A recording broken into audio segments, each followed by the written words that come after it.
Hello everyone. So quadratic इक्वेशनचा हा pattern बघा. y² - 9y + square root of 324 = 0 and x² + 10x - 3 square root of 1331. Okay. So हा 324 18चा square आहे. So equation काय बनेल? y² - 9y + 18 = 0. देन 18चे 2 फॅक्टर, सावित्रिक 18 आणि त्यांची दोघांची ॲडिशन 9 होते. ओके. नाव नेक्स्ट बघा, x² + 10x - 11 हा 11चा क्यूब आहे 1331. ओके.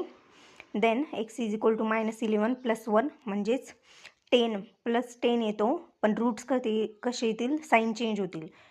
-11 + 1 हे रूट्स आले. ओके. सो इथे गडबड होऊ शकते.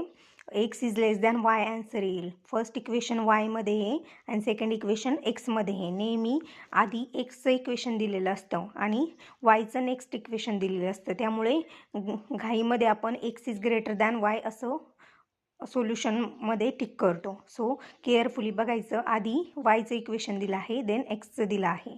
ओके.